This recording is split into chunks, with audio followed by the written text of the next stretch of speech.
Chapter 37. Looking for an answer. I wanted and needed to know what was making me sick. I had to find out why I was ill, what I had done wrong. I bought many large textbooks about neuroscience to try to learn why I had this illness. I thought these books were a fantastic buy, even though they were very expensive. One of them was bound to tell me the reason I had MS and would tell me how to get over the disease. Once I had read all the chapters regarding the myelin sheath, stress, and the reperfusion theory, then I was sure I could find the cure for MS. I would then be able to continue my swimming career and be able to realize my dream of becoming the next Olympic gold medalist. Maybe all we need is someone with a fresh look on things who would see the cause and the cure of MS. I do know there are hundreds of people trying to find the cure for MS, and that they spend every day looking for and testing the information, but I was certain I could find it just by looking through the textbooks. Every time I spotted a new textbook about neuroscience or microbiology, I bought it. The money I spent didn't seem as important as the reason for which I was buying the books. The money was irrelevant. The books were my answer, my cure, and I needed all the help I could get. I needed to find my answers.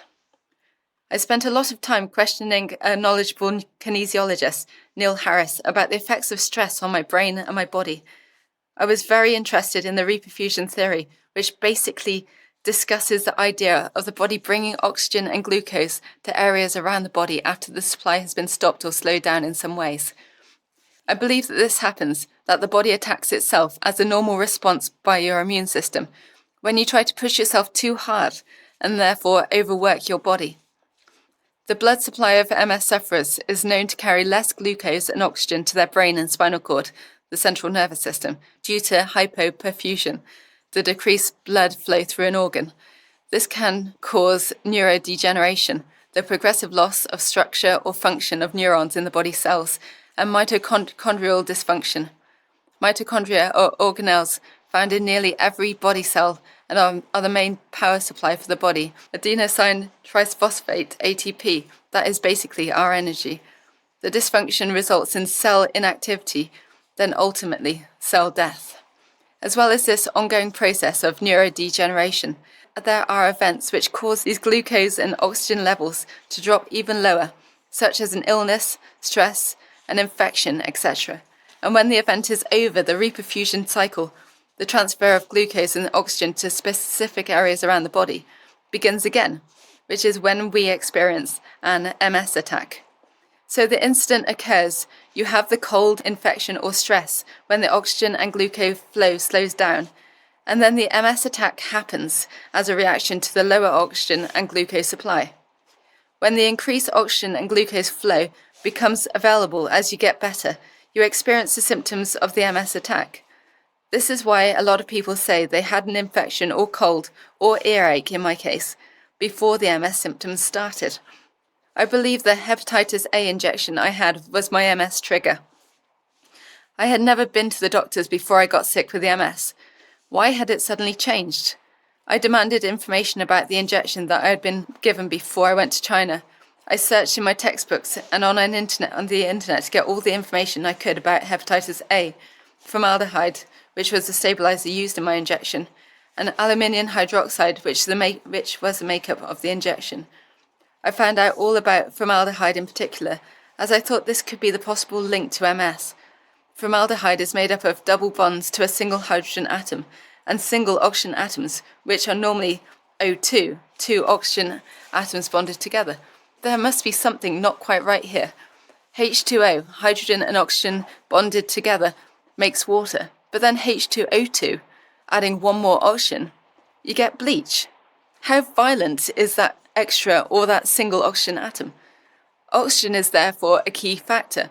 What could turn my body against itself? Could it be too much oxygen? When I am training, I have to make sure that my body remembers to breathe. I will turn my head in anticipation of the breath, but then seem to forget the breathing part.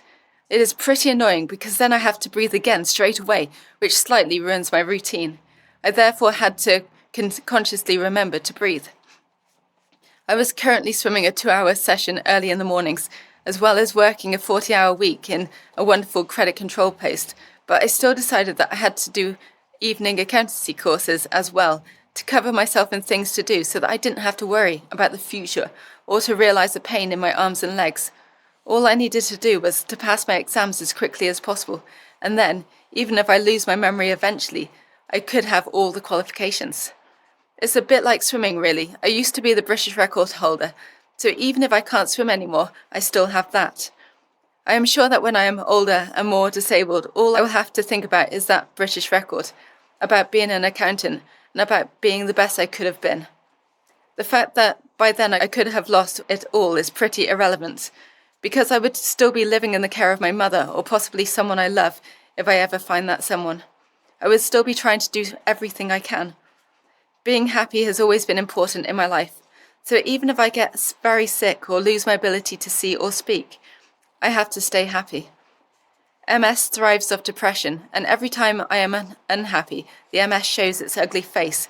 But if I can continue doing things I like doing and trying not to worry about the future, I am certain I can lock the MS behind those bars I had envisioned all those years ago when I wrote the poem MS My War, see chapter 31. Finally, I believe I can keep the MS away. I can be strong. I can be the winner. Me against the MS, and I am in charge. Stephanie versus MS.